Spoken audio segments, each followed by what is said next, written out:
கிறிஸ்துக்குள்ளே உங்கள் யாவரையும் சிலுவைநாதராம் கிறிஸ்துவின் நாமத்தில் அந்த லெந்துகால வாழ்த்துக்களை தெரிவித்துக் கொள்கிறேன். இந்த நாளில் கூட NMS national missionary society of India மூலம் உங்களை சந்திப்பதில் ஆண்டவருக்கு நன்றி செலுத்துகிறேன்.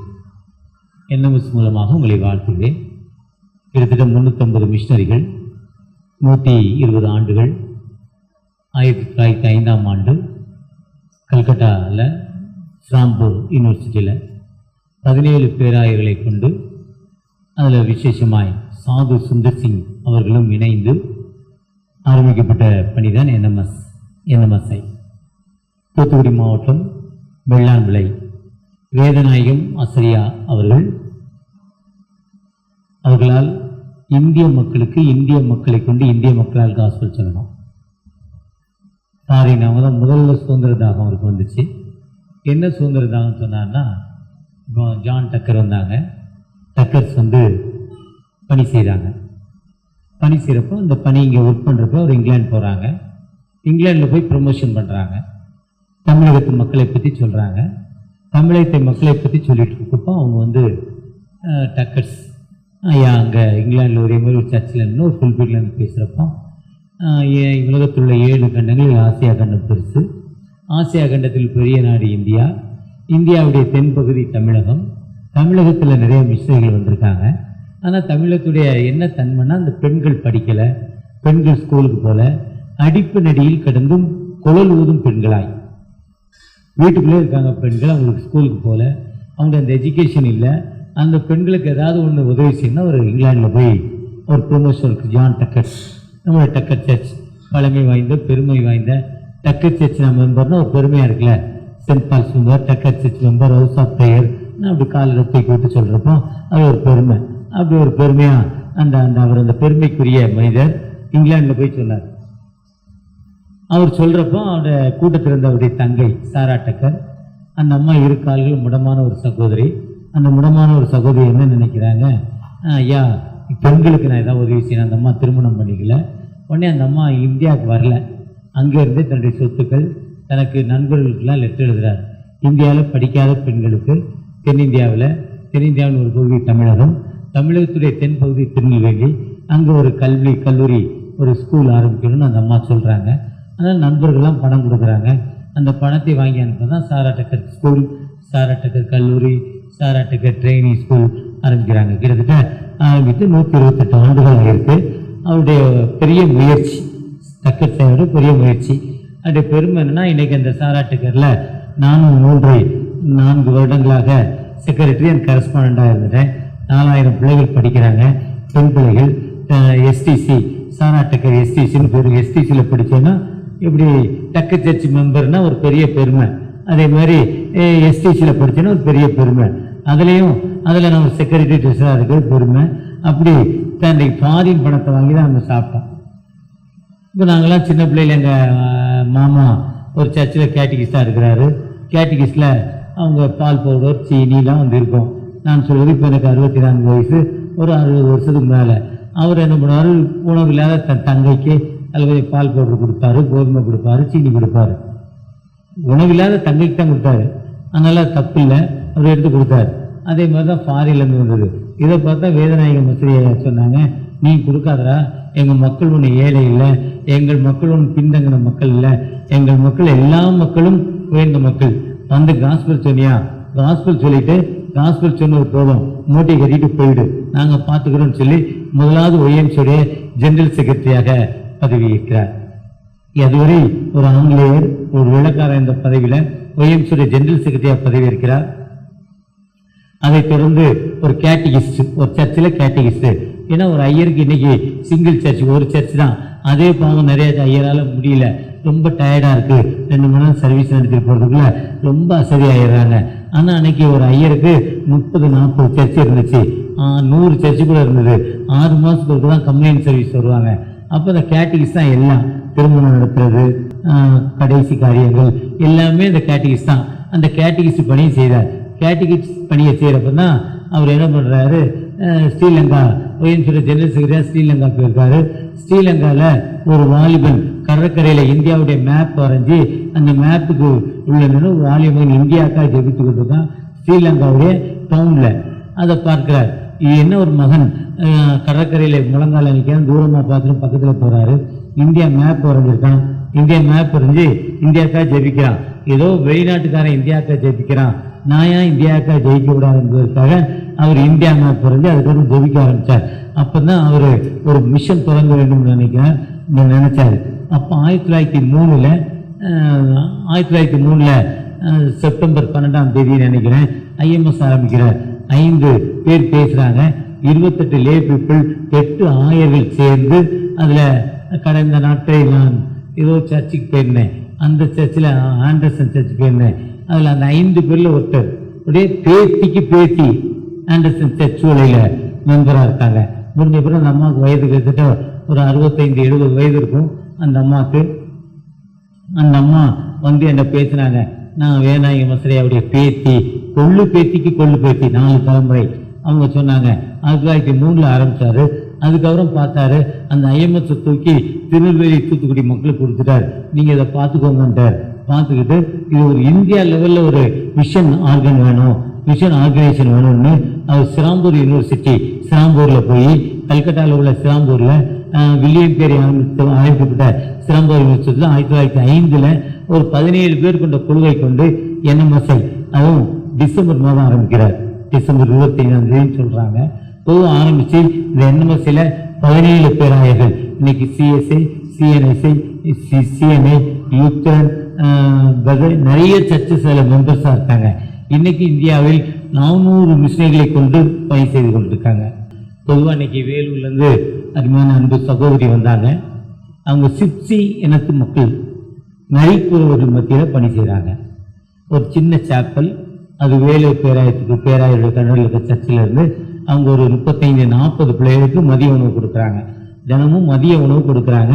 ஒரு பிள்ளைக்கு நீங்கள் 10 ரூபா கொடுத்தா ஒரு வேளை உணவு, ஒரு பிள்ளைக்கு நீங்கள் 30 ரூபா 50 ரூபா கொடுத்தீங்கன்னா 3 வேளை உணவு, 2-4 ட்ரெஸ்ஸு, ஹாஸ்டல், இதெல்லாம் என்எம்எஸ்ஐ பண்ணி கொண்டிருக்கு.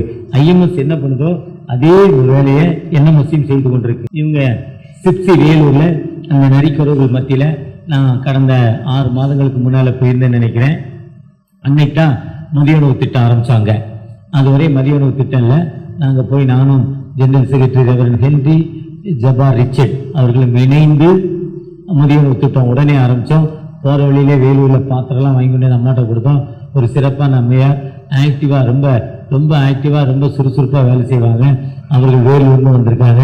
இன்னும் திருப்பத்தூரில் பெரிய எண்ணெய் சின்ன எண்ணெய் என்ற 2 பேர்கள், 2 பேரில் ஒருத்தர் வந்து ஃபாரின் சேர்ந்தவர், ஒருத்தர் திருநெல்வேலியை சேர்ந்தவர். 2 பேரும் குற்றாலம் ஆசிரமம், திருப்பத்தூர் ஆசிரமம். திருப்பத்தூர் ஆசிரமத்தில் என்ன விசேஷம்னா ஜவ்வாது மலையில் ஜமுனாமுத்தருங்கிற ஊரில் 125 ஏழை பிள்ளைகள் பெண்கள் ஹாஸ்டலில் இருக்காங்க. அந்த ஹாஸ்டல் வந்து கிட்டத்தட்ட 35 கிலோமீட்டர் ஸ்கூல் சுற்றளவுக்கு ஸ்கூல் இல்லை. 35வது கிலோமீட்டரில் ஜமுனாமுத்தூரில் தான் ஹைஸ்கூல் இருக்குது, ஹையர் செகண்டரி ஸ்கூல் இருக்குது. அந்த பெண்கள் 35 கிலோமீட்டர் ஸ்கூலுக்கு வர முடியாது. அதனால் இந்த ஸ்கூல் பொறுத்த ஒரு ஹாஸ்டல் கிட்டத்தட்ட 2 ஏக்கர் இடத்துல 125 பிள்ளைகள் தங்கக்கூடிய அருமையான ஒரு ஸ்கூல் இருக்குது. அதில் நம்முடைய ஈகிள் பிரஸ் அவர்கள் அருமையான ஒரு அந்த பெண்கள் தங்குவதற்கு குவார்ட்டர்ஸ் ஈகிள் பிரஸ் மூலம் அருமையாக கடந்த நாட்களில் மறைந்த அன்பு தகப்பனார் பிரதாப் சிங் ஒரு பேரில் ஒரு 3 வருஷங்களுக்கு முன்னால் ஒரு பெரிய குவார்ட்டர்ஸ் கட்டி கொடுத்துருக்காங்க. ஒருவேளை அது அந்த பிள்ளைகளுடைய தனி குவாலிட்டி என்னன்னா, அந்த பெண் பிள்ளைகள் அந்த ஏரியாவில் தருமபுரி அந்த ஏரியாவுடைய பெரிய குவாலிட்டி என்னன்னா, எந்த ஆண் மகனும் எந்த பெண்ணையும் கல்யாணம் பண்ணிக்கலாம், எத்தனை முறையும் கல்யாணம் பண்ணிக்கலாம். எந்த பெண்ணும் எந்த ஆண் மகனும் எத்தனை முறையும் கல்யாணம் பண்ணிக்கலாம். அவங்களுக்குள்ள ஒரு பெஸ்ட் குவாலிட்டி அது. சரி, அப்போ அவங்களுக்கு பிறந்த குழந்தைய என்ன பண்ணுவாங்க, ரோட்டில் விட்டு போயிடுவாங்க. அந்த பிள்ளையுடைய தாத்தா பாட்டி வளர்க்குறாங்க, இல்லைன்னா அனாதையாக இருக்குது. அந்த திருப்பத்தூர் ஹாஸ்டலில் பார்த்தீங்கன்னா 94 வயது மதிக்கத்தக்க பெரியவர் தன் பேத்தியை ஹாஸ்பிட்டலில் கொண்டாந்து விடுறார். ஹாஸ்டலில் அவர் சொல்கிறார், நீங்கள் இல்லைன்னா என் பிள்ளைகளுடைய நிலைமை என்னங்கிறார். நீங்கள் இல்லைன்னா என் பிள்ளைகளுடைய நிலைமை என்னங்கிறார். கடந்த நாட்களில் நாங்கள் ஒரு மெடிக்கல் கேம்ப் நடத்துறதுக்காக போயிருந்தோம். மெடிக்கல் கேம்ப் நடத்தினா வேறு ஏதோ ஃபங்க்ஷனுக்காக போயிருந்தேன். அப்போ அவரை பார்க்குறப்ப கண்ணீர் மல்க 36 கிட்டத்தட்ட 125 பிள்ளைகள். அது வாணியம்பாடியிலேருந்து பக்கம், திருப்பத்தூர்லேருந்து பக்கம். ஆனால் அது திருவண்ணாமலை மாவட்டம். +2ல் திருவண்ணாமலை மாவட்டத்தில் ஃபஸ்ட் மார்க்கு, 10th திருவண்ணாமலை மாவட்டத்தில் first mark, 10th first mark. Total இல்லை, சப்ஜெக்ட் வரையா 2-3 சப்ஜெக்டு. நாங்கள் போன அன்றைக்கி அந்த பிள்ளைங்க கபடி விளையாட போச்சு, ஃபஸ்ட் ப்ரைஸ் வாங்கிட்டு வந்துச்சு பெண் பிள்ளைகள். அந்த பிள்ளைகள் சொல்லுது, இந்த ஹாஸ்டலில் இருக்கிறதால எங்களுடைய வாழ்வு சிறந்திருக்கு, நாங்கள் உயர்ந்து காணப்படுகிறோம் சொல்லுது. நம்ம கொடுக்குற ஒரு 50 ரூபா ஒரு பிள்ளைக்கு ஒரு நாளைக்கு எவ்வளவு? 50 ரூபா. 2 இட்லி குறைச்சா போதும். ஜிஎஸ்டி உள்ள இட்லி 2 இட்லி குறைச்சா 50 ரூபா. ரோடில் இருக்கிற பக்கத்து தெருவில் இருக்கிற இட்லியை சொல்லலாம். ஜிஎஸ்டி விலை உள்ள இட்லி 2 இட்லியை குறைச்சா 50 ரூபா. பாதி தோசையை குறைச்சிங்கன்னா 50 ரூபா. A to Bல ஒரு பிள்ளைக்கு 3 வேளை உணவு, 4 ட்ரெஸ்ஸு, ஃபீஸு. அது உயர்கல்வி ஹையர் எஜுகேஷன் வரையும் கூப்பிட்டு போயிடுறாங்க. NMSல IMSல என்ன பண்ணுறாங்களோ சேம். நான் IMSல 6 வருஷம் பிரசிடெண்ட்டாக இருந்திருக்கிறேன். அதனுடைய வளர்ச்சி ரொம்ப பரிதாபமான, ரொம்ப ஸ்பீடு, பயங்கரமான ஸ்பீடு. அந்த ஸ்பீடேஜுக்கெலாம் NMSI வராது, பயங்கரமான ஸ்பீடு. இப்போ NMSIயில் எனக்கு ட்ரெஸ்டர்னு கொடுத்துருக்காங்க. இந்தியாவின் பல பகுதிகளுக்கு கடந்து போயிருக்கேன். கடந்த நாட்களில் வெஸ்ட் பெங்கால் போயிருந்தேன். 2 சர்ச்சு டெடிகேஷன், சபர்மன் ஃபாரஸ்ட், சபர்மன் காடுகள்னு சொல்கிறாங்க, சதுப்பு நில காடுகள். அந்த யூப்ளி ஆற்றுக்கு கரையோரமாக இருக்குது. அங்கே எப்போவுமே ஈரம் நிறைந்த பகுதி, மிருகங்கள் நிறைந்த ஒரு பகுதி. எல்லா மிருகங்களும் இருக்காங்க. அதனால் 6 மணிக்கு மேலே போட்டில் போக மாட்டாங்க. போட்டில் தான் அந்த கடந்து போகணும். பாலங்கள் இல்லை. ஒரு 500 கிலோமீட்டர் தூரத்துக்கு பாலமே போடல. ஆற்றை கடப்பதற்கு போட்டில் தான் போனோம். நம்முடைய திருச்சபையை சேர்ந்த கத்தர் ஐயா வந்திருந்தாருன்னு நினைக்கிறேன். அவராக யாரோ இங்கேருந்து ஒருத்தர் வந்திருந்தாங்க. இங்கேருந்து ஒருத்தர் வந்திருந்தாங்க அன்றைக்கி சர்ச் டெடிகேஷனுக்கு, டக்கர் சர்ச்சிலேருந்து. அவங்க ஃபேமிலி சார்பில் ஒரு சர்ச்சு கட்டினாங்கன்னு நினைக்கிறேன். 1.5 மணி நேரம் ஆற்றை தாண்டி போனோம். ஈரமான இடம், எப்பவுமே ஈரமாக இருக்குமா. கல்வி கிடையாது, ஸ்கூல் இல்லை, போக்குவரத்து வசதி இல்லை. இன்றைக்கும் மீன்பாடி ரிக்ஷாவில் தான் மக்கள் போகிறாங்க. நாங்கள் அந்த ஆற்றை விட்டு இறங்கி சர்ச்சு போகிறதுக்கு 3 கிலோமீட்டர் போனோம். அந்த மீன்பாடி ரிக்ஷாவில் தான் போனோம். மோட்ரு வச்சு, அதுக்கு பேர் துத்துன்னு ஏதோ இருக்காரு, மீன்பாடி ரிக்ஷாவில் தான் எங்களை கூட்டிகிட்டு போனாங்க. நாகரிகம் வளர்ச்சி இல்லை, மக்களுக்கு உணவில்லை. இப்படிப்பட்ட பின்தங்கின பகுதியில் பெரிய லெவலில் ஞானஸ்தானம், பெரிய லெவலில் மாற்றம், மனமாற்றங்கள் பெரிய லெவலில். ஒருவேளை அன்னை திரேசா பணி செஞ்சாங்க, வில்லியம் கேரி பணி செஞ்சாங்க. அவர்கள் காலத்தில் இல்லாத உயர்வு இன்னைக்கு IMS NMS காலங்களில் பெரிய உயர்வு. ஏன்னா புனேர் பணித்தனத்தில் IMSல இம்மானுவேல் பால்னு ஒருத்தர் இருந்தார். 4 வருஷம் 110 சர்ச்சை 125 சர்ச்சை பண்ணியிருக்கார் 4 வருஷத்தில். நான் கிட்டத்தட்ட 12-15 சர்ச்சோடைய டெடிகேஷனுக்கு போயிருக்கேன். அவர் கேட்டால் அநேக சர்ச்சில் என்னுடைய பெயர் இருக்கும் கல்வெட்டில். அந்த அளவுக்கு ஒரு பெரிய வளர்ச்சி மிஷன். இன்னைக்கு இந்தியாவில் யூபியில் மிஷன் வளர முடியாது, மத்திய பிரதேச மிஷன் வளர முடியாது, ஹரியானாவில் வளர முடியாது. ஆனால் இங்கே தான் ஞானஸ்தானம் அதிகம், இங்கே தான் மனமாற்றங்கள் அதிகம். கிறிஸ்துவை ஏற்றுக்கொண்ட மக்கள் இன்னைக்கு கடந்த 10 ஆண்டுகளில் வெளியே தெரியாமல் அதிக மக்கள் மாறிக்கொண்டே இருக்காங்க. ஒருவேளை இதுதான் சிலுவை, இதுதான் சிலுவை. அதுக்கு நம்முடைய கண்ணீரான ஜெபம். அவங்க கேட்பது என்ன கேட்குறாங்கன்னா, மிஷனரிகள் கேட்பது எங்களுக்காக ஜெபம் பண்ணுங்க. உங்களுடைய ஜெபத்தில் இந்தியாவில் 1200 ஆத்தரைஸ் மிஷனரி ஸ்தாபனங்கள் இருக்கு.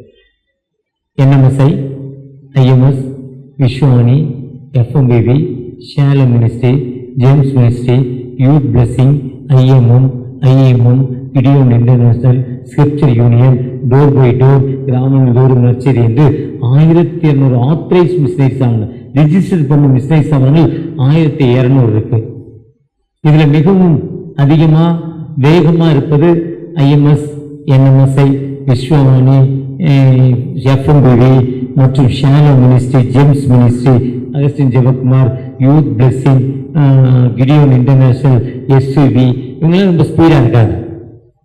இவங்க கேட்பது என்னன்னா, எங்களுக்காக ஜெபம் பண்ணுங்க. முதல்ல எங்களுக்கு மிஷனரிக்காக இப்போ அம்மா வந்திருக்காங்க வேலூர்ல. கிறிஸ்தவர்கள் நிறைந்த ஒரு பகுதி தான் வேலூர். அதே நேரத்தில் கிறிஸ்தவர்கள் அல்லாத மக்கள் தீவிரவாதிகள், கிறிஸ்தவத்துக்கு எதிரான தீவிரவாதிகள் வேலூர்ல. அவர்கள் மத்தியில் இவங்க வேலை செய்யறாங்கன்னா அவங்களுக்கு பலன் வந்து நம்முடைய ஜெபம். நம்முடைய ஜெபம் எந்த அளவுக்கு உயர்வோ ஆண்டவர் நம்மை உயர்த்தும் ஆண்டவர். எப்பெல்லாம் ஜெபிக்கிறோமோ அப்பெல்லாம் ஆண்டவர் நம்மை உயர்த்தும் ஆண்டவர். நம்ம லூக்கா 18ஆம் அதிகாரத்தை வாசிக்க கேட்டோம். அது 5 பகுதிகளாக நான் பிரித்து பார்க்கிறேன். முதல் பகுதி, அல்லும் பகலும் தம்மை நோக்கி கூப்பிடுகிறார். தம்மை நோக்கி கூப்பிட யாவருக்கும், உண்மையாய் தம்மை நோக்கி கூப்பிடுகிற யாவருக்கும். அல்லும் பகலும் யார் ஆண்டவரை நோக்கி கூப்பிடுறாங்களோ அவர்களுக்கு வாழ்வு கொடுப்பார். First step. செகண்ட் ஸ்டெப், நம்முடைய விண்ணப்பத்தை சொல்வதற்கு தான் வில்லிவாக்கத்திலிருந்து நம்ம தக்கர் சர்ச்சுக்கு வர்றோம். ஏன்னா எங்களை அப்பா இருந்தாங்க, எங்க தாத்தா இருந்தாங்க, முப்பாட்டா இருந்தாங்க, இங்க கடவுள் இருக்கிறார் நம்பிக்கையோடு எவ்வளவு தூரம் நம்முடைய விண்ணப்பத்தை சொல்வதற்காக வரோம். அதுதான் தேவனுடைய ஆலயம், ஆண்டுடைய இல்லம், கடவுளுடைய வீடு. இந்த கடவுளுடைய வீட்டிற்குள் வந்திருக்கிற நீங்கள் நானும் 2 பேர் ஜெபம் பண்ணா ஒருத்தருடைய ஜெபம் எப்படி இருந்தது? முதல்ல ஜெபத்தை சொன்னாங்க. அந்த ஜெபத்துடைய பேசிக் எப்படி சொல்றாங்கன்னா, அந்த ஜெபத்துடைய பேசிக் எப்படி சொல்றாங்கன்னா, ஒருத்தர் ஜெபம் பண்ணா, நான் 30 வருஷமா எங்க சர்ச்சில் கேட்டகிஸ்ட், அதுக்கப்புறம் கப்பரரு, அதுக்கப்புறம் டீக்கனு, இப்போ என் ஐஎம்எஸ்ல பிரசிடென்ட், என்எம்எஸ்சியில் ட்ரெஷரரு, அதுக்கு முன்ன இப்போ சாரா டெக்கரில் செக்ரட்டரி, இப்படிலாம் லைனா என் பெருமையை சொல்லிக்கிட்டே இருந்தேன். இப்படி சொல்லி ஒருத்தன் ஜெபம் பண்ணான். இப்படி சொல்லி ஒருத்தன் ஜெபம் பண்ணான். ஒருத்தன் சொன்னா, அந்த கிறிஸ்துமஸ் அன்னைக்கு 24ஆம் தேதி சாயங்காலம் 7 மணிக்கே வந்து வெளியே பட்டறையை போட்டுருவாங்க, யாராவது ₹1 ₹2 கொடுப்பாங்கன்னு. அந்த குளிரில் உட்கார்ந்துருக்க அந்த மக்கள் அதே மாதிரி ஈஸ்டர் அன்னைக்கு காலைல 4 மணி முதல் நாளே வந்துடுவாங்க, முதல் நாளே. அதே மாதிரி ஒருத்தன், பாவியாகிய என்மேல் I am since man please grace me, என்மேல் கிருபையாயிரும் ஜெபம் பண்ணான். 2 பேருடைய ஜெபத்தை யாருடைய செக்ரட்டரி ஜெபம் கேட்கப்படல, ஐயருடைய ஜெபம் கேட்கப்படல, பிஷப்புடைய ஜெபம் கேட்கப்படல, தலைமுறை அந்த சர்ச் மெம்பர் ஜெபம் கேட்கப்படல. யாரு ஜெபம் கேட்கப்பட்டது? தன்னை தாழ்த்தி ஜெபம் பண்ணான், தன்னை ஹம்பிள் பண்ணான். அதான் 2 நாளாக 7ஆம் அதிகாரம் 14ஆம் வசனத்தில் சொல்றப்போ, என் நாமம் தெரிக்கப்பட்ட ஜனங்கள் தங்களை தாழ்த்தி என்னை நோக்கி ஜெபம் பண்ணி என் முகத்தை தேடி தன்னுடைய பொல்லாத வழியை விட்டு இடத்தில் திரும்பினார். அவர் முகத்தை தேடணுமா? இன்னொரு இடத்துல சொல்றாரு, பாவங்களுடைய ஜெபத்துக்கு ஆண்டவர் முகம் அங்க இல்லை. எந்த இடம் மரம் தேவை, பைபிளை திரும்பினா திரும்பியும் நம்ம பார்த்து பெருமையோட ஜெபம்னா கடவுள் அங்க இல்லையா? அதான் முகத்தை தேடுறப்ப அவர் இருக்கிறாரான்னு பார்க்கணுமா? ஜெபம் பண்ணிட்டு அவர் முகத்தை தேடணுமா? தக்க சர்ச்சுக்குள்ள எங்க நிக்கிறாரு, ஓரமா நிக்கிறாரா இல்லையான்னு, ஜீசஸ் நிக்கிறாரா, ஆவியானவர் நிக்கிறாரான்னு தேடணுமா? தேடிட்டு இல்லைன்னா தன்னுடைய பொல்லாத வழியை விட்டு இடத்தில் திரும்பி, இல்லைன்னா உடனே என்ன பண்ணும்? ரிட்டன் டு மீ, என்னிடத்தில் திரும்பு. ஜெபம் முதல் ஆண்டவரை நோக்கி கூப்பிடணும். ஜெபம் இருக்கா? சர்ச்சுக்குள்ள வந்திருக்கிறோம், சர்ச்சுக்குள்ள வந்திருக்க நம்மை தாழ்த்தணும். தாழ்த்துற எப்படி தாழ்த்தனா? சிறு பிள்ளைகளை போல். அடுத்த ஸ்டெப்பு, சிறு பிள்ளையை அணைத்து முத்தம் கொடுத்தார். லூக்கா 18 இருக்கோம். ஏன்னா 2 சண்டை போடும், சண்டை போட்டோன்னு என்ன ஆயிரும்? ஒன்னா சேர்ந்துக்கிறோம். நம்ம 2 பேரும் எலெக்ஷன்ல சண்டை போடுறோம், ஆனா அடுத்த எலெக்ஷன் போட்டு போடுறாங்கிறோம். 3 வருஷத்துக்கு என்ன பண்றோம்? கங்கணம் கட்டிக்கிட்டே நிக்கிறோம். இன்னொரு திருச்சபை இருக்கு, திருநெல்வேலியில் ஒரு திருச்சபை. தோத்தவன் ஜெயிச்சவெல்லாம் கோயிலுக்கு வரும், தோத்தவெல்லாம் கோயிலுக்கு வர மாட்டான். 4 வருஷத்துக்கு தோத்தவன் எவனுமே என்ன பண்ண மாட்டான்? கோயிலுக்கு வர மாட்டான். ஏன்டா கோயிலுக்கு வரலன்னு அந்த அவரை கேட்டா, நாங்கள் ஒரு ப்ரோக்ராம் போயிருந்தோம், நானும் எங்களுடைய ஃப்ரெண்டு ஒரு குரூப்பா வயலின் ப்ரோக்ராம்க்கு. எங்க கோயிலுக்கு வரல கூட வந்து ஒருத்தர் கேட்டேன், எனக்கு தெரியாது, நாங்கள் தோத்துட்டோம் எலெக்ஷன்ல, அடுத்த வருஷம் வின் பண்ணிட்டு தான் கோயிலுக்கு வருவோம். இப்போ நம்ம யார மாதிரி இல்லை, குழந்தை மாதிரி. குழந்தை 2 சண்டை போடும், சண்டை போட்டோன்னா அம்மா அப்பா சண்டை போட்டுட்டு இருப்பாங்க, என் குழந்தைய அடிச்சு. ஆனா 2 குழந்தைக்கு திரும்ப விளையாண்டுக்கிட்டு இருக்கோம். இங்க சண்டை முடிக்கிறதுக்குள்ள நம்ம எப்படி இருக்கணும்? குழந்தைய போல மாறணும். அடுத்த ஆலயத்துக்கு மறுமை வாழ்வு. எல்லா மதத்திலும் மறுமை வாழ்வு இருக்கு. ஒரு மதத்தில் 30 நாள் பாஸ்டிங் இருந்தால் மறுமை வாழ்வுக்குள்ள போயிடலாம். காலையில் 5 மணி சூரியன் ரைசிங் மேலே செட்டிங்க்கு வரையும் பாஸ்டிங் இருந்தால் எங்கே போயிடலாம், அது ஒரு மதம். இன்னொரு மதம் சொல்லுது வருஷத்தில் ஒரு நாள் ராத்திரி தூங்காமல் இருந்தால் எங்கே போயிடலாம், ஒரு நாள் ராத்திரி தூங்காமல் இருந்தால் எங்கே போயிடலாம், 2-3 சினிமா பார்த்துட்டா பரலோகத்துக்கு போயிடலாம். அது ஒரு மதம் சொல்லுது. நமக்கு பரலோகம் போகிறதுக்கு வழி இருக்கு.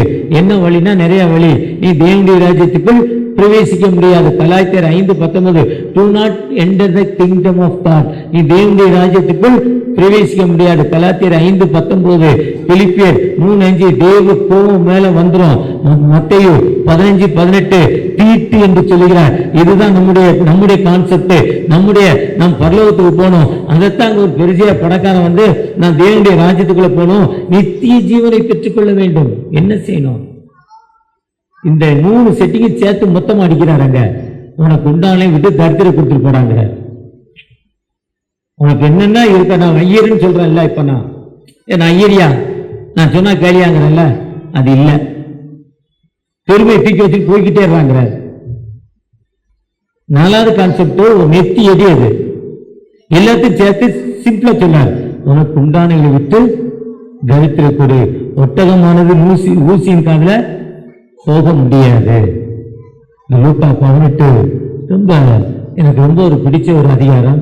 அடுத்து சொல்றாரு, எல்லாம் போச்சு தாழ்த்தி ஒருத்தன் கேட்டான், இந்த உலகத்தை விட்டு போயிட்டப்பா, எனக்கு வாழ்வு கொடுங்க, எனக்கு விடுதலை கொடுங்க. தம்மை தாழ்த்தி ஜெபம் பண்ணான். அவனுடைய ஹம்பிள் ஜெபம், அவனுடைய ஜெபம், இந்த உலகத்தில் எனக்கு ஒண்ணுமே இல்லை, எனக்கு ஏதாவது விடுதலை கொடுங்க, எனக்கு வாழ்வு கொடுங்க. அவனுடைய ஜெபத்தை கேட்ட ஆண்டவர் என்ன பண்ணாரு? உன் விசுவாசம் உன்னை ரட்சித்ததுங்கிறார். Your faith ஹீலிங்கிறார். எனக்காக மோகன் என்ன ஜெபம் பண்ணி விடுதலை கிடைக்காது, டாக்டர் டிஜிஎஸ் ஜெபம் பண்ணி விடுதலை கிடைக்காது, பென்னிகின் ஜெபம் பண்ணி விடுதலை கிடைக்காது, மில்லிகிராம் ஜெபம் பண்ணி விடுதலை கிடைக்காது, பெர்ஜன் ஜெபம் பண்ணி விடுதலை கிடைக்காது, ஜிஎல் மூடி ஜெபம் பண்ணி விடுதலை கிடைக்காது, மார்டின் லூதர் ஜெபம் பண்ணி கிடைக்காது, பிஷப் வந்துட்டாரு என் தலையில கை வைங்கனாலும் விடுதலை கிடைக்காது, ஐயத்தை சொன்னாலும் ஜெபம் கிடைக்காது, ஏதோ பிரசிங்கர் புல்பீட்ல நின்று ஒரு 40 நிமிஷம் ஏதோ பிளேடு போட்டாரு இவராது ஜெபம் பண்ணா விடுதலை கிடைக்குன்னா அதுவும் கிடைக்காது. உன் விசுவாசம் தான் உன்னை ரட்சித்தது. அந்த பல இடத்துல அழுத்தமா திருத்தமா சொன்னார். Daughter your faith healing you. Mark 5ஆம் அதிகாரத்துல சொல்றாரு. மத்தேயு 19:19 சொல்றார். Woman your faith healing you. மகளே உன் விசுவாசம் உன்னை ரட்சித்தது. பெண்ணே உன் விசுவாசம் உன்னை ரட்சித்தது. ஒருவேளை இந்த சிலுவை நோக்கி வந்திருக்கிறோம். சிலுவை என்பது நமக்கு கொடுக்கப்பட்ட தலைப்பு. இன்னைக்கு சிலுவை மேசியா காலம் குறித்த புதிய திருக்காட்சி, நியூ சீன். காட்சி நம்பர் 1, காட்சி நம்பர் 2, காட்சி நம்பர் 3 மாதிரி சிலுவை மேசியா கொடுத்த புதிய திருக்காட்சி. சிலுவை பாறை சீர்மிகு மகுடம் அடுத்த வாரம் நடத்த போறாங்க. இது வருஷம் நடத்துறது, ஒரு 1.5 கோடி ரூபாய் செலவுல. ஆனா சிலுவை என்பது புதிய திருக்காட்சி. ஒவ்வொரு நாளும் ஒரு டைப்ல இருக்கும், ஒவ்வொரு செகண்ட்ல ஒரு மாடல்ல இருக்கும். மேசியா காலத்தின் புதிய கண்ணோட்டம் என்று இன்னொரு பேராயம் சொல்லுது. சிலுவை மேசியா காலத்தின் புதிய கண்ணோட்டம். மேசியா ஒரு விடுதலை நாயகன். தானியேல் 9:26-27 சொல்றப்போ மேசியா அது விடுதலை ரட்சகர் கிறிஸ்து. அந்திரேயா சொல்றப்போ மேசியாவை கண்டோம். யோவான் 1ஆம் அதிகாரத்துல. யோவான் 4ஆம் அதிகாரத்துல மேசியான்னு ஒருத்தர் வருவாரு, எங்களுக்கு விடுதலை தருவாருன்னு யோவான் 4ஆம் அதிகாரத்தில் அந்த பெண் சொல்றாங்க. அப்ப மேசியா என்பவர் ஒரு விடுதலை நாயகன். அந்த விடுதலை நாயகன் மேசியா யுகத்தின் ஒரு புதிய திருக்காட்சி. இன்னொரு பேரஞ்சது இந்த யுகத்துல ஒரு புதிய திருக்காட்சி. நம்ம எப்பெல்லாம் மேசியாவை நோக்கி புதிய திருக்காட்சியை பார்க்கணும், சிலுவை மேசியாவின் காலத்தை குறித்தான புதிய பார்வை. நியூ சைட்டிங்கிறார். கிராஸ் a new vision of the Messiah age என்று சொல்றார். ஒருவேளை இந்த பாடுகளின் ஞாயிறுல the passion of the Sunday, லண்டன்ல 5வது வாரம் பாடுகளின் ஞாயிறு, ஈஸ்டருக்கு முந்தின 2வது சண்டே, இந்த பாடுகளின் ஞாயிறு. இந்த பாடுகளின் ஞாயிறுல சிலுவையை குறித்து பார்க்க வந்திருக்கிற நீங்கள் நானும் தினமும் ஒரு அர்ப்பணிப்போடு பார்க்கிறப்போ நிச்சயமா அந்த சிலுவை நமக்கு விடுதலை தரும். இன்னைக்கு மிஷினரிகள் பணி செய்கிறாங்கன்னா இந்த சிலுவை அவங்களுக்கு தினம் ஒரு விடுதலை கிடைக்குது. இன்னைக்கு இங்கேருந்து ஒரு 6, 10, 16 கிலோமீட்டர் 20 கிலோமீட்டரில் மீஞ்சூர் 3 மாதத்துக்கு முன்னால் வில்லேஜ் மினிஸ்ட்ரி போயிருந்தேன். 2 பேர் வந்தான். யாரா இந்த ஊருக்கு வந்த, இங்கே வந்து உனக்கு ஹாஸ்பிட்டல் சொல்ல ரைட்ஸ் இருக்கா கேட்குறான். மீஞ்சூரில் இங்கேருந்து ஒரு 25 கிலோமீட்டர் தூரத்தில் கிறிஸ்தவர்கள் 4-5% விழுக்காடு இருக்கிற இடத்துல எல்லாத்துக்கும் கிறிஸ்தவனை தெரியும். இருந்தாலும் அவன் கேட்குறான், உனக்கு லைசன்ஸ் இருக்கான்னு. என் கூட ஒரு பாஸ்டர் கேட்டார், உனக்கு யாரா, நீ யாரான்னு. என்னையை கேட்பதற்கு உனக்கு என்ன ரைட்ஸ் இருக்கு கேளாரு, சொல்லு, நீ யார் போ. அந்த மக்கள் மிகவும் பின்தங்கின ஒரு மக்கள். அவங்க பேசல, வீட்டுக்குள்ள போயிட்டான். எல்லாரும் முடிஞ்சதை பாடுறான்ட்டாரு. பாரு உன்னை என்ன பண்ற, என்னன்னாலும் போய் செய்து அப்பாடான்ட்டான். ஆனா போன மிஷினரி அவ்வளோ பவர் கிடையாது, சாதாரண மிஷினரி. செத்து போய் ஒருத்தவங்க 5 மணி நேரம் ஆச்சு, பாடி ஐஸ் ஆகிட்டு எழுப்புறாங்கிறார். ஒன்று எழுப்புறனா இவன் செத்து போவான், அதுதான் நடக்கும். முட்டி போட்டான், கைகளை தூக்குறான். செத்து போன பையனுடைய அப்பாவை கூட்டம், அவனுக்கு பிள்ளை வேணுமா, முட்டி போட்டுருந்தான். அவனுக்கு முட்டினா என்னன்னு தெரியாது. என் கூட மேலே பாடுறான், நான் மேலே பார்த்தான். அவன் பிள்ளை உயிரோட வேணுமா, வா செய்யினா. அவன் ஜெபம் பண்ணான். 5-6 நிமிடங்கள் ஜெபம் பண்ணான். மரித்த மனிதன் உயிரோடு எழுந்தான். அந்த கிராமத்தில் 20 இவாஞ்சலிஸ்ட் இன்னைக்கு இருக்காங்க. எந்த சூழ்நிலையும் அவர் ஆண்டி நின்று என்னை பிரிக்காது காத்து கொள்வார். என்னை நம்பி அவர் தந்த பொறுப்புவனை அவர் வருவரை காத்து கொள்வே. ஆண்டவரை நோக்கி அரவணைக்கு மிஷன் போய்கிட்டு இருக்கு. இந்த மிஷனுக்கு அனுப்பப்படாவிட்டால் எப்படி ரட்சிக்கப்படுவான்? ரோமர் 10 சொல்லுது. யூதனுக்கு இல்லை, கிரேக்கனுக்கு இல்லை, எல்லா மக்களுக்கும் என்ன சொல்லணும்? காஸ்பல் சொல்லணும். நம்ம தான் ஒரு ஜாதியை பார்த்து யார்கிட்ட போய் சொன்னால் ஈஸியாக கேட்ச் ஆகும். ஒரு பாக்கெட் பிஸ்கட் கொடுத்தா அவன் உட்காந்துரும், அப்படி ஆளாக பார்த்து போகிறோம். ஆனால் எல்லா மக்களுக்கும் என்ன பண்ணணும்? காஸ்பல் சொல்லணும். ரோமர் 10 சொல்கிறார். அப்போ காஸ்பல் சொல்வது என்பது இந்த கடமை. அதான் சிலுவை குறித்து மேன்மை பாராட்டுவது எனக்கு எந்த நிலையிலும் தகுதி இல்லை. சமயம் வாய்த்தாலும் வாய்க்காவிட்டாலும் நான் திருவசனத்தை என்ன பண்ணணும்? ஜாக்கிரதையாய் பிரசங்கம் பண்ணணும். அது என்மேல் விழுந்த கடமை. அதான் கலாத்தியர் 6:14 சொல்றப்போ, நானும் நம்முடைய கர்த்தராகிய இயேசு கிறிஸ்துவின் சிலுவை குறித்து அல்லாமல் வேறொன்றை குறித்து மேன்மை பாராட்டேன். அந்த அது கலாத்தியர் 2:14 சொல்றாரு. கொலோசியர் 2:14 சொல்றாரு. கொலோசியர் 2 நமக்கு எதிரையாகவும் நமக்கு விரோதத்தை சிலுவையில் ஆணி அடித்து, நமக்கு விரோதமா அவன் வர்றான். ஆனா அவனை என்ன பண்றாரு? சிலுவையில ஆணி அடித்து அவனை ஸ்டாப் பண்ணிட்டார். அதுதான் ஆண்டவர் சொல்றாரு. பவுலடிகள் சொல்வோம், கிறிஸ்தவர்கள் தங்கள் மாம்சத்தையும் அதை நிச்சயம் விருத்து சிலுவை நோக்கி போனோம்.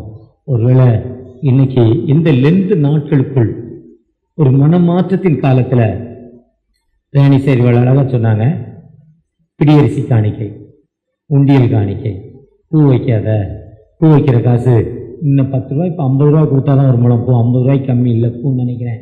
அந்த 50 ரூபா பூ வைக்கிறதுக்கு எங்கே போட்டணும்? 50 ரூபாயா எங்கே கொடுத்துணும்? மிஷன் ஊழியத்துக்கு கொடுத்துணும். மிஷனுக்கோ சர்ச்சுக்கோ. ஒருவேளை சாப்பிடக்கூடாது, சாப்பிடாத காசு என்ன பண்ணணும்? அதான் சுய உறுப்பு காணிக்க அந்த உண்டியல். ஒருவேளை சாப்பிடாம என்ன பண்ணிடணும்? ஒரு இட்லியை குறைச்ச அந்த உண்டியல் என்ன பண்ணிடணும்? போட்டுருணும். ஒருவேளை நாம் இப்படி கொடுக்கிற மக்களாய் காணப்படுகிறோமா? கொடுக்குறோம். டக்க சர்ச்சுக்கு ஈக்குவலாக கொடுக்குறது யாருங்க? ஐஎம்எஸ்சியில் நம்பர் 1 டக்க சர்ச்சு தானுங்க. சென்னை ஐஎம்எஸ்சியில் அக்டோபர் 2னா டக்க சர்ச்சு தானே ஃபர்ஸ்ட்டு.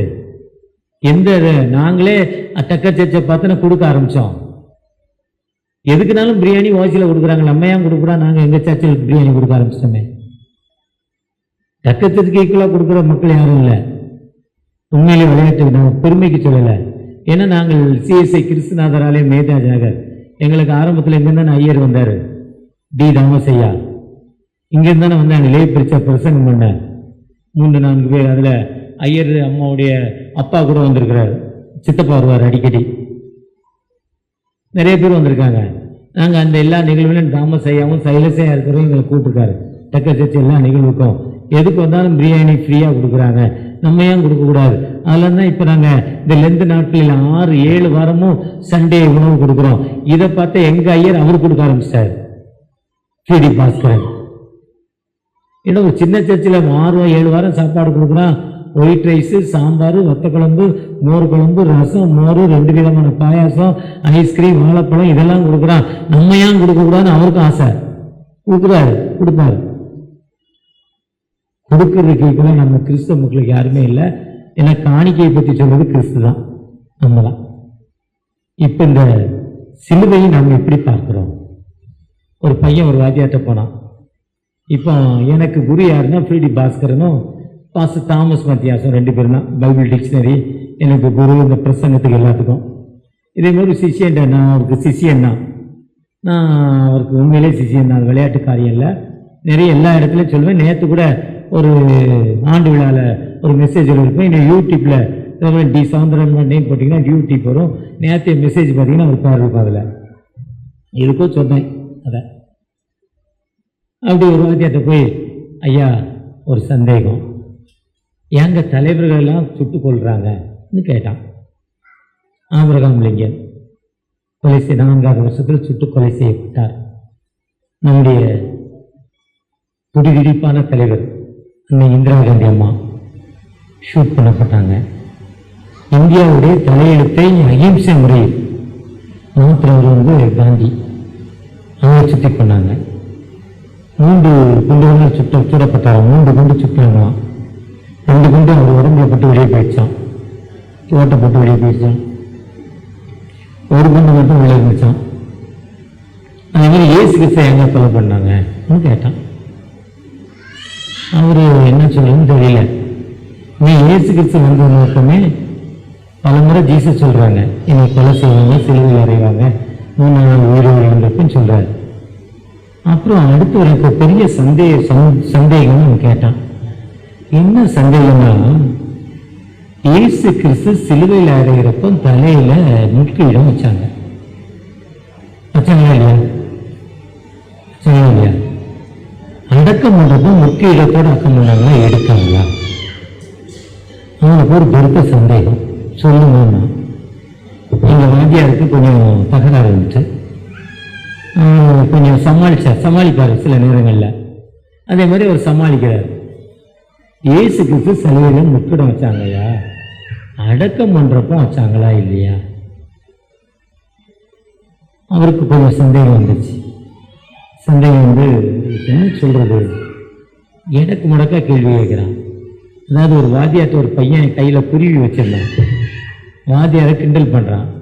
இப்போ என் கையில குருவி இருக்குங்க, உயிரோடு இருக்கா செத்து போச்சு சொல்லுங்கிறான். செத்து போச்சுன்னா உயிரோடு விட்டுருவான், உயிரோடு இருக்குன்னா நசுக்கி கொண்டுருவான். அவன் புத்தி அது, ஸ்டூடெண்டுடைய புத்தி அது. வாத்தியாரு கொஞ்சம் நிறையில் படித்தவர், பிஹெச்டிலாம் முடிச்சவர். திங்க் பண்ணிட்டு, நீ நினைச்சா சாகும், நீ நினைச்சா உயிரோடு இருக்கும்ட்டார். நீ நினைச்சா அது என்ன ஆயிரும், செத்து போகும். நான் உயிரோடு இருக்குன்னா நீ என்ன பண்ணுவ, சாகடிச்சுவ. நான் செத்து போச்சுன்னா உயிரோடு கொடுப்பேன். வயல எப்படி இருந்தாலும் சரி, நீ நினைச்சா என்ன வந்துடும். அதே மாதிரி நீ என்ன நினைக்கப்பான்னு அவன் கேட்ட, நீ என்ன நினைக்கிற அதை சொல்லுன்ட்டார். கொஞ்சம்னா இயேசு கிறிஸ்து உயிரோடு எழுந்து வர்றப்போ அந்த யோவான் 20 உயிரோடு இருந்தது 20க்குள்ள அந்த அம்மா போகுது. ஒரு கல்லறை யாரு திறப்பாங்களோ, ஒரு பெரிய கவலை. கல்லறை திறக்க ஆள் இல்லை, ஏக்கம். ஆனா கல்லறை திறந்திருக்குன்னு நம்பிக்கை வரல. அடுத்த பைத்தியம் அந்த அம்மாவுக்கு வந்துருச்சு. மெண்டல்னா கல்லறை திறந்தோன்னே எவனோ இயேசுவை தூக்கிட்டு போயிடறான். அடுத்த கவலை அந்த அம்மாவுக்கு, அடுத்த ஒரி வந்துருச்சு. அங்க இயேசு இல்லைன்னா நம்ம கல்லறையே பார்க்காம பேதுருட்டையும் யோவான்ட்டையுமே சொல்லுது, என்னை மாதிரி ஒரு அவிசுவாசிட்ட. அவன் வர்றான், பார்க்கறான், அவன் இயேசு இல்லை, எவனோ தூக்கிட்டு போயிட்டான், போச்சு முடிஞ்சது கதைன்னு 2 மாமனும் 12 கோடியில 1 கூட மிச்ச சாப்பாட்டை எடுத்துட்டு போனாங்க. 2 பேருமே அவன் போயிட்டான். கவலைப்படலை, ஒரி பண்ணவே இல்லை.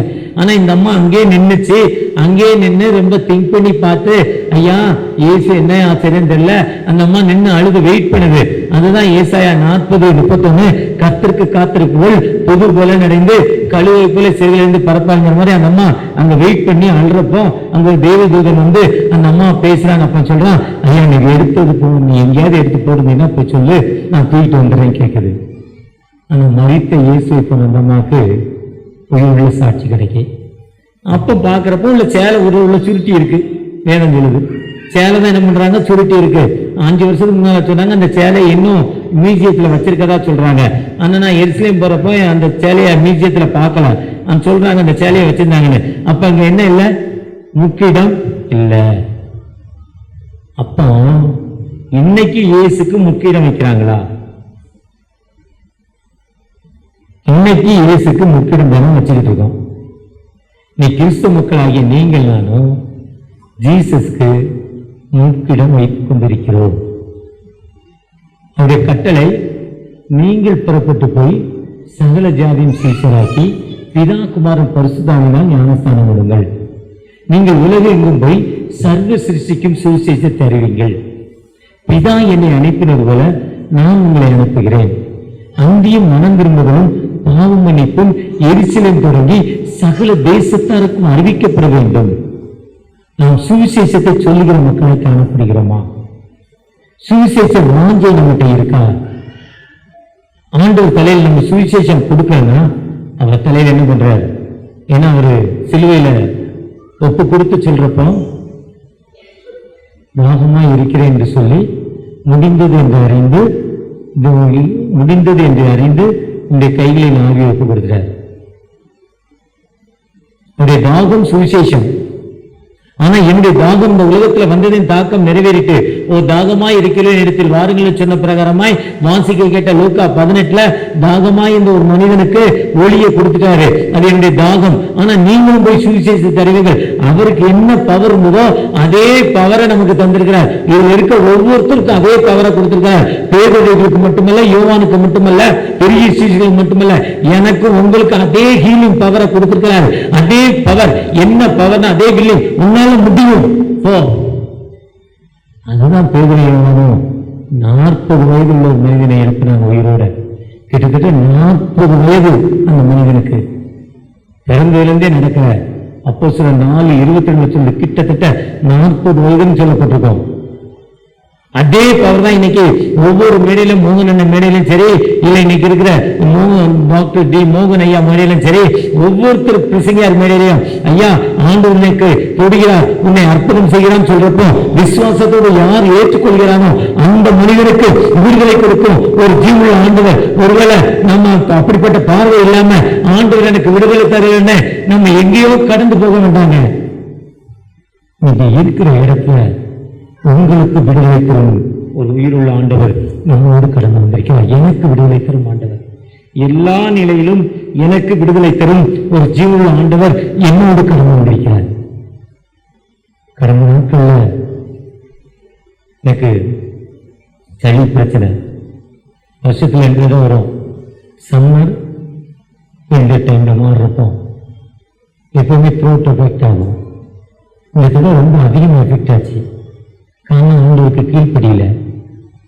விருதுநகரில் போனால் நன்னாரி சர்பத்துன்னு சூப்பர் சர்பத்து ஒன்று இருக்கு. நன்னாரி சர்பத்து ரொம்ப செம்ம டேஸ்ட்டு. 128 ரூபா 2 லிட்டர் பாட்டில். இந்தியாவில் எங்கேயுமே அது கிடைக்காது. அதே மாதிரி இந்தியாவில் லஸ்ஸி எங்கேயுமே கல்கட்டா ஹவுரா பிரிட்ஜ் பக்கத்தில் லஸ்ஸி இருக்கும். அதே மாதிரி லஸ்ஸி எங்கள் இடத்துல ஒரு வாரத்தில் எங்கேயோ தமிழ்நாட்டில் ஒரு இடத்துல வாங்கி பிடிச்சிட்டேன். முடிஞ்சதாகட்டும் த்ரோட்டு. ஹவுரா பிரிட்ஜ் பக்கத்தில் அந்த லஸ்ஸி கிடைக்கும் கல்கட்டாவில். அதே மாதிரி லஸ்ஸி கடந்த நாளில் ஒரு இடத்துல வாங்கி கொடுத்தாங்க எங்கேயோ. அதே டெரிஃபுல் டேஸ்ட். ரெண்டும் சேர்ந்து 15 நாளா த்ரோட்டு இன்னும் என்ன வரல. ஆனால் ஒரு மெசேஜ் கூட மிஸ் பண்ணாமல் போய்கிட்டு இருக்கேன். ஆண்டோடைய கிருபை தான். இதுதான் சிலுவை. சிலுவை என்பது நம்முடைய பாவங்களை மன்னிப்பது. அந்த மன்னிக்கிற ஆண்டவர்கிட்ட தகப்பனே எனக்கு விடுதலை கொடுங்க நீ கேட்கிறப்போ நிச்சயமா விடுதலை கொடுக்கும் உயிருள்ள ஆண்டவர். இந்த லெந்து நாட்கள், இந்த பாடுகளை ஞாயிறு பேஷன் ஆஃப் த சண்டேல எனக்கு விடுதலை கொடுங்கப்பா, என்னை ஆசீர்வதிங்க. லூக்கால 18ஆம் அதிகாரத்தில் அந்த மகன் கேட்டார். அதான் வாசி கேட்ட உபாகமத்தில் சொல்றாரு, உன் சத்தத்துக்கு கீழ்ப்படி, ஊழியருடைய சத்தத்துக்கு நீ கீழ்ப்படி, ஆண்டுடைய வார்த்தை விசுவாசிங்கிறாரு. 2 Corinthians 1:9 சொல்றார், நாங்கள் எங்கள் மேல் நம்பிக்கையாயிராமல் மரித்தோரை எழுப்புகிற தேவன் மேல் நம்பிக்கையாயிருக்கிறோம். அதான் சங்கீதம் 73 சுத்த இருதயமுள்ள இஸ்ரவேலுக்கு தேவன் நல்லவராயிருக்கிறார். டெக்ஸ்ட் எல்லாமே ஒரு சூப்பர் பகுதி. நம்ம விசுவாசத்தோடு தகப்பனை எனக்கு ஒரு விடுதலை கொடுங்க, என்னை ஆசீர்வதிங்க. நீங்க என்னை ஆசீர்வதிக்கிறப்போ அண்ணாவோட மழுட்டு தன்னை மாற்றி கொடுத்தால அண்ணாள் தன் குழந்தைய ஊழியத்துக்கு ஒப்பு கொடுத்தாங்க. யாக்கோபு கோயிலும் கைமாய் கடந்து போறப்போ என்னை ஆசீர்வதிப்பீர்கள், எனக்கு தசம பாகம் செலுத்துகிறேன். பவுலடிகள் என்ற சவுலை, பெரிய படிச்ச ஒரு பணக்காரனை 2 பாஸ்போர்ட் வச்சிருந்தான். நம்ம இந்தியா பாஸ்போர்ட், அமெரிக்கா பாஸ்போர்ட். பிள்ளை பெற்றுக்கிறதுக்கா அமெரிக்கா போயிடறோம்ல, பாஸ்போர்ட் கிடைக்குன்னு. குழந்தை பிறந்து அமெரிக்காவில் இங்கிலாண்டில் பிறந்து அந்த ஊர் பாஸ்போர்ட் ஈஸியாக கிடைச்சிருது. இதுக்கு இவ்வளவு கஷ்டத்தை தாங்க. இதே மாதிரி 2 பாஸ்போர்ட் அந்த மனுஷனுக்கு. ஆனா எல்லாத்தையும் என்ன பண்றாரு, நஷ்டமும் குப்பையுமாய் கருதுகிறேன். நம்ம எப்போ நஷ்டமும் எனக்கு இந்த லாபமாய் இருந்தவளை நஷ்டமும் குப்பையும் கருதி பின்னானங்களை மறந்து முன்னான விளையாடி எனக்கு நியமிக்கிற ஓட்டத்தில் பெருமையோடு நான் ஓடிக்கொண்டிருக்கிறேன். அப்போ சில 22 எனக்குள்ள பெருமையெல்லாம் தூக்கி வைக்கிறாரு.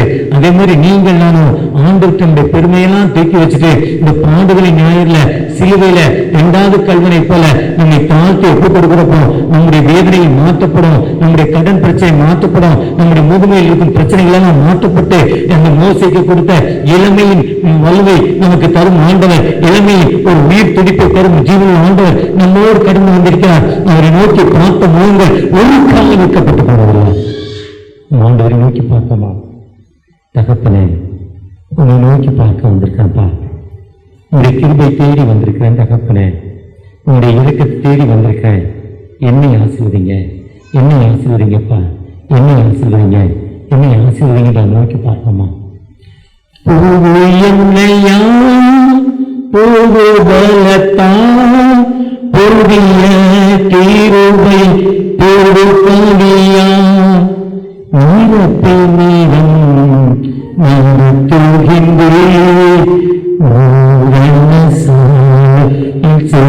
தீருவே நீரப்பை மீதம் நான் தூகின்றேன்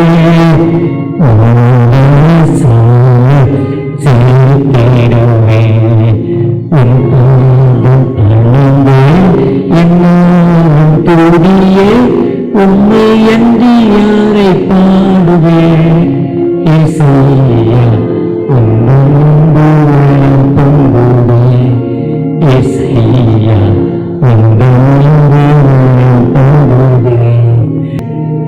தொகுப்புறேன். உங்களை நோக்கி பார்க்க வந்திருக்கிறோம், நம்பிக்கையோடு வந்திருக்கிறோம். இது சகல ஜனங்களுக்கும் ஜெப வீடு. என்னுடைய வீடு ஜெப வீடா இருக்கிறதே என்று சொன்னீங்கப்பா. என் வீட்டை குறித்தான பக்தி வைராக்கியம் என்னை பட்சிக்கிறதுன்னு சொன்னீங்கப்பா. உங்களுடைய வீட்டில் வந்து நாங்கள் உண்மை நோக்கி பார்க்கிறோம். நம்முடைய பிரச்சனைகளை சொல்லியிருக்காங்க, கஷ்டங்களை சொல்லியிருக்காங்க, கவனித்திருக்கீங்க தகப்பன. ஒரு விதமான அலர்ஜி தகப்பன. அந்த அலர்ஜி வரப்போ எனக்கு என்ன செய்யறதுன்னே தெரில. அந்த அளவுக்கு ஒரு அலர்ஜிப்பா, மனமிறங்கப்பா. அதுலேருந்து எனக்கு முழுமையான ஒரு விடுதலை தகப்பன. ஒரு விதமான குடும்பத்தில் எவ்வளவோ பணம் இருக்குப்பா, ஆனால் அமைதி இல்லை, தூக்கம் இல்லை, ஒரு நிம்மதி இல்லாத வாழ்வு. எனக்கு ஒரு நிம்மதியை கொடுங்கன்னு ஏக்கத்தோடு ஜெபிக்கிற அன்பு பிள்ளைகளுக்கு தகப்பன. குடும்ப வாழ்வில் நான் விருப்பப்பட்டு கல்யாணம் பண்ணேன், ஆனால் குடும்பத்தில் எனக்கு என் கணவருக்கும் விட்டு கொடுக்குற தன்மை இல்லை, ஈகோ பிரச்சனை இருக்குது, அதுலேருந்து எனக்கு விடுதலை கொடுங்கன்னு ஏக்கத்தோடு ஜெபிக்கிற அந்த அன்பு மகளுக்கு தகப்பன. ஒரு விசை கூட தகப்பன ஊழியத்துக்கு கொடுக்கணும்னு நினைக்கிறேன், ஆனால் என்னுடைய தாய், என்னுடைய மாமியார் அதுக்கு தடையாக இருக்காங்க, என் கணவருக்கு தடையாக இருக்காங்க. ஆனால் நான் ஜெபிக்கிறேன்ப்பா, ஊழியத்துக்காக ஜெபிக்கிறேன், ஆனால் இன்னைக்கு கொடுப்பேங்கிற நம்பிக்கையோடு, இன்னைக்கு கொடுக்கல ஆனால் ஒரு விஷயம் சப்போர்ட் நான் கொடுப்பேங்கிற நம்பிக்கையோடு ஒப்பு கொடுத்திருக்கிற அன்பு பிள்ளைகளை ஆசீர்வதிங்க. உங்களுடைய பிரச்சனை அன்பு பிள்ளைகளோடு இருக்கட்டும், வழிநடத்துற கரம் இருக்கட்டும். அப்பா ஆசீர்வதிங்க, நடத்துங்க. இப்போ இயேசு மூலம் ஜெபம் கேளும் அன்பின் தகப்பனே, ஆமீன். அறுவடை மிகுதியாலோ இல்லை, அன்பரின் கதறல்